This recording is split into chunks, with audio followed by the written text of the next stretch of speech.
Now move करते हैं हम एडवांस आइडेंटिटी सेक्शन पे। तो इसके अंदर एडवांस आइडेंटिटी सेक्शन के अंदर हम 3 टॉपिक पढ़ेंगे। पहला टॉपिक होगा सिक्योरिटी टोकन सर्विसेज, दूसरा होगा आपका कॉग्निटो, तीसरा होगा आपकी डायरेक्टरी सर्विसेज जो कि एक्टिव डायरेक्टरीज होंगी। तो ये 3 टॉपिक्स हैं बस इसमें। तो ये तो आसान ही टॉपिक है काफ़ी। देखो, सिंपल से बता देता हूँ कि क्या क्या चीज़ें होती हैं। तो ये क्या काम करता है, एक टेम्परेरी क्रेडेंशियल प्रोवाइड करवा देता है तुम्हें सिक्योरिटी टोकन सर्विसेज, जिसकी मदद से तुम अपना AWS अकाउंट को और रिसोर्स को एक्सेस कर पाओ। ठीक है ना। इसके अंदर क्या हो सकता है, आप IAM रोल्स बना सकते हो अक्रॉस सेम अकाउंट एक्सेस के लिए, या आप IAM रोल्स बना सकते हो अमेजोन EC2 के लिए, जो एक टेम्परेरी क्रेडेंशियल प्रोवाइड करवा देगा आपकी EC2 इंस्टेंस को। उसके अलावा ये क्या काम करते हैं, शॉर्ट टर्म क्रेडेंशियल्स होते हैं, जैसे कि मैंने पहले बताया। यू कॉन्फ़िगर एक्सपायरेशन पीरियड, मतलब तुम कॉन्फ़िगर कर सकते हो एक्सपायरेशन पीरियड कब होगी। तो पहली सर्विस थी सिक्योरिटी टोकन सर्विस, दूसरी है आपकी कॉग्निटो। कॉग्निटो आप ये बेसिकली जैसे मान लो, एक होता है ना साइन इन विद गूगल, और आप उस पर खाली क्लिक करते हो और एकदम से वो क्लिक होके एकदम से आपका गूगल का अकाउंट आता है, फिर आप कंटिन्यू करते हो और उसके बाद आप चले जाते हो उस वेबसाइट के या किसी भी साइट के अंदर। तो ये कुल सेम ही है। आइडेंटिटी फॉर वेब और mobile application user potential millions instead of creating, मतलब IAM यूज़र ना बना के आप उनको कॉग्निटो बना देते हो। ठीक है ना। उसके बाद एक डायरेक्टरी सर्विसेज भी यूज़ होती हैं। तो इसके अंदर यूज़ होती है AWS मैनेज्ड माइक्रोसॉफ्ट AD, मतलब एक्टिव डायरेक्टरी। तो इसके अंदर AWS की मैनेज एक्टिव डायरेक्ट, मतलब माइक्रोसॉफ्ट की एक्टिव डायरेक्टरी यूज़ होती है बेसिकली। ये क्या काम करता है, इंटीग्रेट कर देता है माइक्रोसॉफ्ट एक्टिव डायरेक्टरी के साथ AWS को। ठीक है ना। इसके यहाँ काम क्या रहता है कि ये IAM जो है ना, आइडेंटिटी सेंटर, एक लॉगिन पे, मतलब आप मल्टीपल AWS अकाउंट और एप्लीकेशन को लॉगिन कर सकते हो एक एक ही लॉगिन पे। मतलब काफ़ी सारी चीज़ें आप एक ही लॉगिन पे लॉगिन कर सकते हो। उसके बाद क्लाउड इंटीग्रेशन सेक्शन आता है आपका। इसके अंदर भी ज़्यादा चीज़ें नहीं हैं, इसके अंदर भी 6 से 7 टॉपिक हैं बस। सबसे पहला है आपका SQS, जो है सिंपल क्यू सर्विस। दूसरा है आपका किनिक्स, अमेजोन किनिक्स किनेसिस। तीसरा है Amazon SNS, simple notification service. चौथा है MQ, मैसेज ब्रोकर आपका। और उसके बाद शायद नहीं है, हाँ उसके बाद ये पढ़ाई दिया मशीन लर्निंग आपको। तो देखते हैं इसको भी, ये भी काफ़ी छोटा टॉपिक है, इसमें भी 4 टॉपिक्स हैं बस आपके। तो सबसे पहला है, ये जो सर्विसेज हैं जितनी भी AWS की, खाली आपको अपने दिमाग में बैठाना है कि इस सर्विस का ये काम है और ये ऐसा करके इतने ये ऑफ़र करती है हमें। ठीक है ना। तो कुल मिला के जैसे ये वीडियोस आप देख रहे हो, तो एक कॉपी पेन लो, उसके साथ में लिखते रहो कि ये सर्विस यहाँ काम कर रही है, ये सर्विस यहाँ काम कर रही है। उसके साथ में मैं आपको नोट्स तो प्रोवाइड करवाऊंगा ही। Simple queue service standard queue है। ठीक है ना। ये सबसे ओल्डेस्ट वे है AWS का ऑफर करने का, मतलब 10 साल से भी पुरानी सर्विस है। फुल्ली मैनेज सर्विस है, और ये क्या है, सर्वरलेस है। डीकपल एप्लीकेशन में यूज़ होती है। स्केल कर सकते हो आप एक यूज़र से लेके, मतलब एक मैसेज पर सेकंड से लेके, मतलब 10,000 पर सेकंड तक। और इसका डिफ़ॉल्ट रिटेंशन जो है मैसेज का, वो 4 दिन तो मैक्सिमम है, मतलब 4 डेज से लेके मैक्सिमम ऑफ 14 डेज तक है। और उसके अलावा इसमें कोई लिमिट नहीं है कि कितने भी मैसेज आप क्यू में भेज सकते हो। मतलब मैसेज डिलीट हो जाएंगे जब रीड कर लेंगे कंज्यूमर से उसको। इसकी लेटेंसी लो है, कितनी, 10 मिली सेकेंड से भी लो है। उसके बाद इसको आप स्केल कर सकते हो हॉरिजॉन्टली। और SQS जो है ना, सिंपल क्यू सर्विस, वो फीफो क्यू को यूज़ करती है। First in first out ordering of message in the Q, मतलब जो आपने पहले मैसेज करा, भेजना चाह रहे हो आप, पहले वो ही जाएगा। ठीक है ना। उसके अलावा किनेक्स होते हैं, ये क्या काम करता है, ये real time big data streaming के लिए यूज़ होता है। जैसे कि आप यूट्यूब की वीडियोस लाइव स्ट्रीम में देख रहे हो, तो उसके लिए आप हो सकता है कि वो किनेक्स यूज़ कर रहे हो। अगर जो आप किसी और प्लेटफॉर्म पे देख रहे हो तो वो AWS से बना हो और उनको लाइव स्ट्रीमिंग करनी हो, तो वो किनेक्स का यूज़ कर सकते हैं।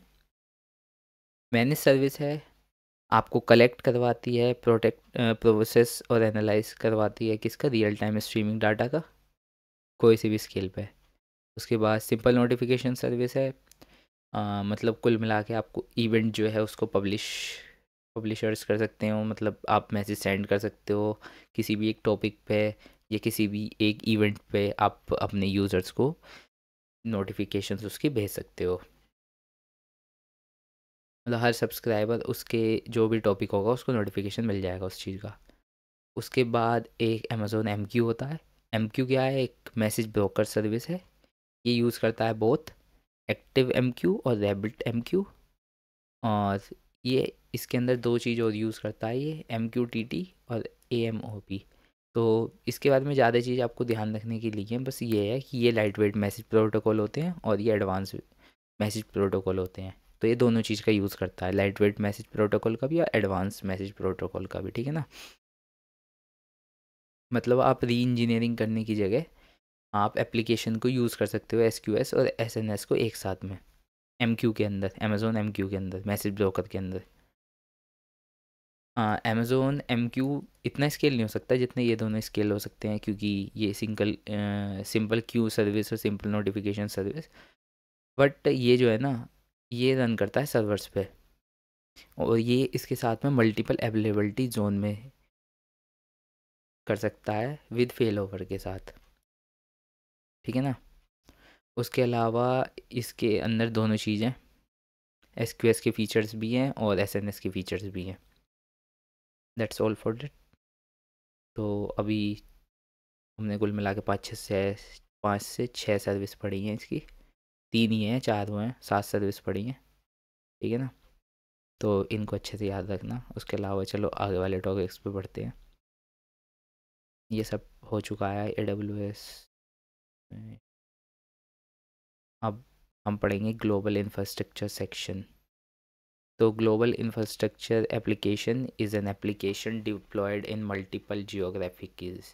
तो जैसे कि आप नाम से ही सुन रहे हो इसके, ग्लोबल इंफ्रास्ट्रक्चर मतलब ग्लोबल इंफ्रास्ट्रक्चर मतलब ये चीज़ जो है ना, काफ़ी मतलब ग्लोबली है, काफ़ी रीजन्स में अवेलेबल है, यानी रीजन्स भी आपके जोन्स में डिवाइडेड हैं। फिर उसके बाद में मतलब काफ़ी अवेलेबिलिटी जोन्स हैं आपके AWS में।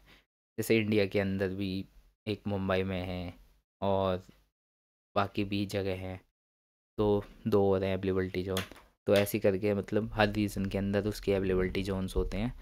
और तो ये ग्लोबल इंफ्रास्ट्रक्चर सेक्शन क्या काम करवाता है कि जितनी भी ग्लोबल सर्विसेज हैं आपको इन सब के बारे में बता देगा, ठीक है ना। तो सबसे पहले ग्लोबल सर्विस कौन सी है, अमेज़ॉन राउट 53। दूसरी कौन सी है, अमेज़ॉन क्लाउड फ्रंट। उसके बाद AWS ग्लोबल एक्सेलरेटर और outpost, AWS wavelength, AWS local zones. अच्छा ये तो सब RDS अरोरा, चलो इनके बारे में सबके बारे में देखते हैं। तो सबसे पहले हमें क्या काम करता है on AWS, the cloud be regions और एजेस लोकेशंस। जैसे कि मैंने बताया कि या तो रीजन्स में होगा या एज में लोकेशन में होगा। सबसे पहले ग्लोबल इंफ्रास्ट्रक्चर क्या करेगा, latency is a time it takes for a network packet to reach a server. It takes time for a packet from Asia to US. Deploy your application closer to your user to decrease latency, better performance। मतलब जितना आप user के पास अपनी websites या चीज़ें रखोगे, जैसे किसी को इंडिया के अंदर कुछ चीज़ लॉगिन करनी है, यूज़ करनी है, और वो कोई इंटरनेशनल वेबसाइट है, और अगर जो उसका सर्वर है इंडिया के अंदर, तो वो बहुत जल्दी ही खुल जाएगी वेबसाइट। और अगर जो उसका सर्वर बाहर है कहीं, तो उसको काफ़ी टाइम लगेगा। तो लेटेंसी का मतलब यही है कि टाइम कितना लग रहा है तुमको, ठीक है ना। उसके बाद डिज़ास्टर रिकवरी और अटैक प्रोटेक्शन में भी यूज़ कर सकता है ग्लोबल इंफ्रास्ट्रक्चर। मतलब आपका अगर जो ग्लोबली रखा है आप इंफ्रास्ट्रक्चर, तो अटैकर्स के लिए अटैक करना उसको हार्ड होगा। उसके अलावा for deploying application the infrastructure, reasons किस लिए यूज़ हो सकते हैं कि आप अपने डिप्लॉय कर सको अपने एप्लीकेशन को इंफ्रास्ट्रक्चर पे उनके। और अवेलेबिलिटी जोन्स क्या होंगे, मल्टीपल डाटा सेंटर्स से बनेंगे। एज लोकेशन क्या होंगी, ये क्या होगा, कंटेंट होगा डिलीवरी करने के लिए close as possible to the location. Edge location जितनी भी होंगी जितनी पॉसिबल हो सके यूज़र्स के पास होनी चाहिए। ग्लोबल एप्लीकेशन कौन कौन सी हैं AWS के अंदर, तो ग्लोबल डोमेन नेम सर्वर्स राउट 53। मतलब राउट 53 में बेसिकली ये डोमेन नेम सर्वर्स के लिए यूज़ होती है राउट 53। DNS जैसे कि इसमें लिखा है, मतलब आपके क्लोजेस्ट डिप्लॉयमेंट कर देगा ये विद किससे, लीस्ट लेटेंसी के साथ। डिजास्टर रिकवरी स्ट्रेटजी के लिए बेस्ट है ये। उसके बाद CDN देख लेते हैं, ग्लोबल कंटेंट डिलीवरी नेटवर्क। ये है आपका क्लाउड फ्रंट जो ये काम करता है ग्लोबल कंटेंट डिलीवरी नेटवर्क का। तो ये क्या काम करता है, आपका रेप्लिकेट कर देता है आपकी एप्लीकेशन को AWS H लोकेशन पे, और कैच करता है आपका कॉमन रिक्वेस्टेड, जो इम्प्रूव करेगी यूज़र का एक्सपीरियंस और डिक्रीज़ करेगी लेटेंसी को। उसके बाद S3 ट्रांसफ़र एक्सेलरेशन भी करेगा ये, और AWS ग्लोबल एक्सेलरेटर भी करेगा, मतलब एक्सेलरेट करेगा ग्लोबल अपलोड्स और डाउनलोड्स इनटू Amazon S3, अगर जो आप सर्विस को ग्लोबली यूज़ कर रहे हो तो अगर जो आपका रीज़न या एज पास में है तो वो उससे क्या काम होगा कि आप जल्दी अपलोड कर पाओगे, जल्दी डाउनलोड कर पाओगे चीज़ों को। और AWS global accelerator improve global application ability and performance using the AWS global network, मतलब आपकी जो एप्लीकेशंस है अगर जो ग्लोबली है तो उसको आसान हो जाएगा लोगों को उसकी यूज़ करना, उसके अंदर जितने भी टास्क परफॉर्म करने हैं, और मतलब समय कम लगेगा बेसिकली। राउट 53 क्या है, एक डोमेन नेम सिस्टम है, जैसे कि मैंने पीछे बताया था। ये डोमेन नेम सिस्टम क्या करता है, ये कलेक्शन होता है किसका, रूल्स और रिप कोड का, जो क्लाइंट्स को हेल्प करता है कि वो आपके रीच कर पाएँ आपके सर्वर्स को थ्रू URL, ठीक है ना, मतलब एक URL प्रोवाइड करवाता है।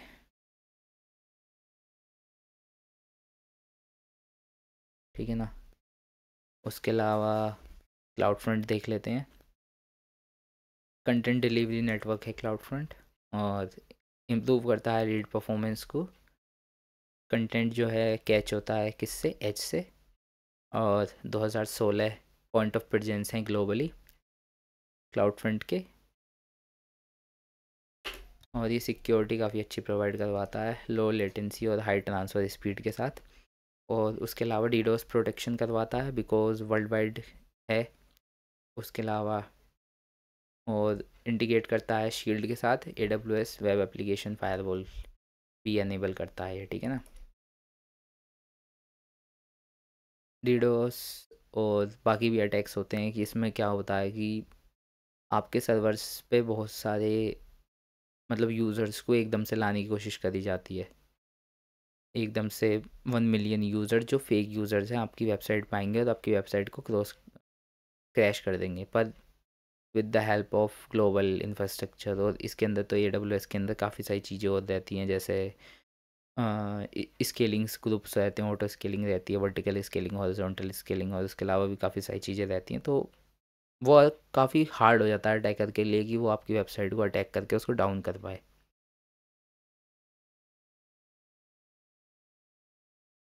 ये इसके बीच में डिफरेंस है कि cloud front original origins S3 buckets, और कस्टम ओरिजिन HTTP। देख लेना, वैसे सेम ही है ये तो। AWS ग्लोबल एक्सेलरेटर, तो जैसे कि ऊपर बताया था ग्लोबल एप्लीकेशन की अवेलेबिलिटी बता देगा, और क्या करेगा कि एनी कास्ट करेगा IP को, दो एनिकास्ट आईपी क्रिएट हो जाएंगी आपकी एप्लीकेशन के लिए, और आपकी जो ट्रैफिक है वो एज लोकेशन के थ्रू जाएगा, ठीक है ना। और एज लोकेशन क्या काम करेगा, आपके ट्रैफिक को आपकी एप्लीकेशन पे भेजेगा। इसके अंदर वही दे रखा है कि no caching boxing packets at the edge of the application running in one or more AWS regions, ठीक है ना। तो कोई प्रॉक्सी पैकेटिंग्स नहीं कर सकता आपकी एप्लीकेशन पे। के बाद आउटपोस्ट देख सकते हैं, हाइब्रिड आउटपोस्ट। तो बिजनेस जो हैं ऑन प्रीमिसेस पे अलॉन्ग साइड क्लाउड इंफ्रास्ट्रक्चर पे, वो क्या होंगे, हाइब्रिड क्लाउड होंगे। तो आउटपोस्ट क्या है, एक सर्वर रैक्स हैं। आउटपोस्ट जब भी आएगा आपको याद रखना है कि ये क्या है, सर्वर रैक्स हैं जो ऑफर करते हैं AWS के इंफ्रास्ट्रक्चर सर्विसेज को, like APIs tools to build your own application on premises just as a in cloud.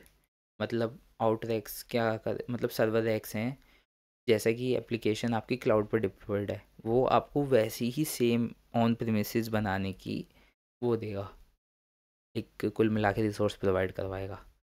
AWS will set up and manage out host racks within your on-premises infrastructure and you can start leveraging AWS services on premises। तो ये कुल मिला के outpost काम क्या करेगा, ये आपकी क्लाउड सर्विसेज को आपकी ऑन प्रेमिसेस सर्विसेज पे ला देगा, ठीक है ना। AWS वेवलेंथ क्या है, वेवलेंथ एक इंफ्रास्ट्रक्चर डिप्लॉयमेंट वो चीज़ है जो इंफ्रास्ट्रक्चर डिप्लॉयमेंट करवाता है, और ये यूज़ होता है टेलीकम्युनिकेशन प्रोवाइडर्स के लिए, जैसे कि डाटा सेंटर्स हैं आपके किसी एज लोकेशन पे 5G नेटवर्क के लिए, ठीक है ना। तो AWS वेवलेंथ किसके लिए यूज़ होता है, ऐसे याद रखो कि ये होता है टेलीकम्युनिकेशन प्रोवाइडर इसके लिए यूज़, ठीक है ना।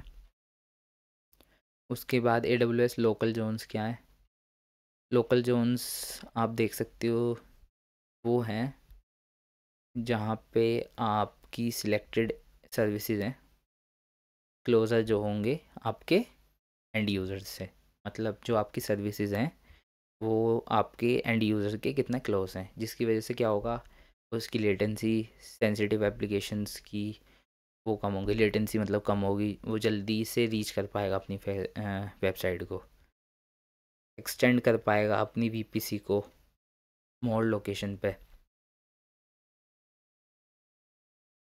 उसके बाद एक ये डिफरेंस, क्योंकि अब हम डाटाबेस सेक्शन की तरफ मूव कर रहे हैं तो सबसे पहले मैं आपको डाटाबेस का एक वो बता देता हूँ। तो सबसे पहले रिलेशनल डाटाबेस होते हैं, एक होते हैं non relational databases. Relational databases वो होते हैं जो स्ट्रक्चर्ड डाटाबेस होते हैं, ठीक है ना, जैसे SQL स्ट्रक्चर्ड क्वेरी लैंग्वेज, ठीक है ना। नॉन रिलेशनल डाटाबेसेस जो होते हैं ना वो अनस्ट्रक्चर्ड डाटाबेसेस होते हैं, उनके अंदर क्या होता है, JSON फॉर्मेट होता है, उसके अंदर क्या होता है, डाटा नेस्टेड हो सकता है, उसके अंदर क्या हो सकता है, फील्ड जो हो सकती हैं वो चेंज हो सकती हैं टाइम के साथ, इसके अंदर क्या होगा, की वैल्यू पेयर होगा उसमें नॉन रिलेशनल डाटाबेसेस में। तो अमेज़ॉन RDS और अमेज़ॉन अरोरा की बात करते हैं हम फ़िलहाल। तो RDS जो है एक रिलेशनल डाटाबेस सर्विस है जो यूज़ करती है SQL की सर्विस लैंग्वेज को, क्वेरी लैंग्वेज को। उसके अलावा ये अलाउ करती है क्रिएट करने के लिए डाटाबेसेस क्लाउड के अंदर, और ये मैनेज करी जाती है AWS के द्वारा, और इसका यूज़ होता है ऑनलाइन ट्रांजैक्शन प्रोसेसिंग के लिए, ठीक है ना। अमेज़ॉन RDS का यूज़ होता है। उसके बाद अरोरा जो है, इसके अंदर जो है ना, ये मतलब अरोरा मैं जो है ना मेरे को तो अच्छा लगता है काफ़ी अरोरा AWS का, क्योंकि ये जो है ना बेस्ट लगता है मेरे को। अरोरा इज़ प्रोप्राइटरी टेक्नोलॉजी जिसके अंदर आप दोनों चीज़ यूज़ कर सकते हो, PostgreSQL और MySQL को, मतलब दोनों को सपोर्ट करता है। और अरोरा क्या है, AWS की क्लाउड ऑप्टिमाइज़ कर देता है और क्लेम करता है 5x परफॉर्मेंस को SQL से ज़्यादा है ऑन RDS, और 3x कर देगा आपको परफॉर्मेंस को, मतलब PostgreSQL मतलब 3 गुना आपकी परफॉर्मेंस अच्छी कर देगा, किससे, PostgreSQL जो आप वैसा यूज़ कर रहे हो अपने ऑन प्रेमिसेस पे। उसके बाद इसकी जो कॉस्ट है वो 20% कम है, और मतलब जो अरोरा कॉस्ट करता है वो ज़्यादा करता है RDS से, मतलब इस वाले से तो ज़्यादा करता है कॉस्ट 20%, पर जो इसकी परफॉर्मेंस है ना वो ज़्यादा अच्छी है, और ये फिर रिटायर के अंदर नहीं आता, तो मतलब आपको ख़रीदना ही पड़ता है। और उसके अंदर कुछ सर्विसेज देख लीजिए, अमेज़ोन अरोरा सर्वरलेस। तो इससे पता चलता है कि अमेज़ोन अरोरा क्या है, सर्वरलेस है। Automated database installation and auto scaling based on actual uses, मतलब ये आपको जितनी जितनी चीज़ रिक्वायरमेंट होंगी तो उसके हिसाब से आपकी ऑटो स्केलिंग हो जाएगी, और एक्चुअल यूजेस का हिसाब से आपकी इंस्टॉलेशन हो जाएगी चीज़ों की।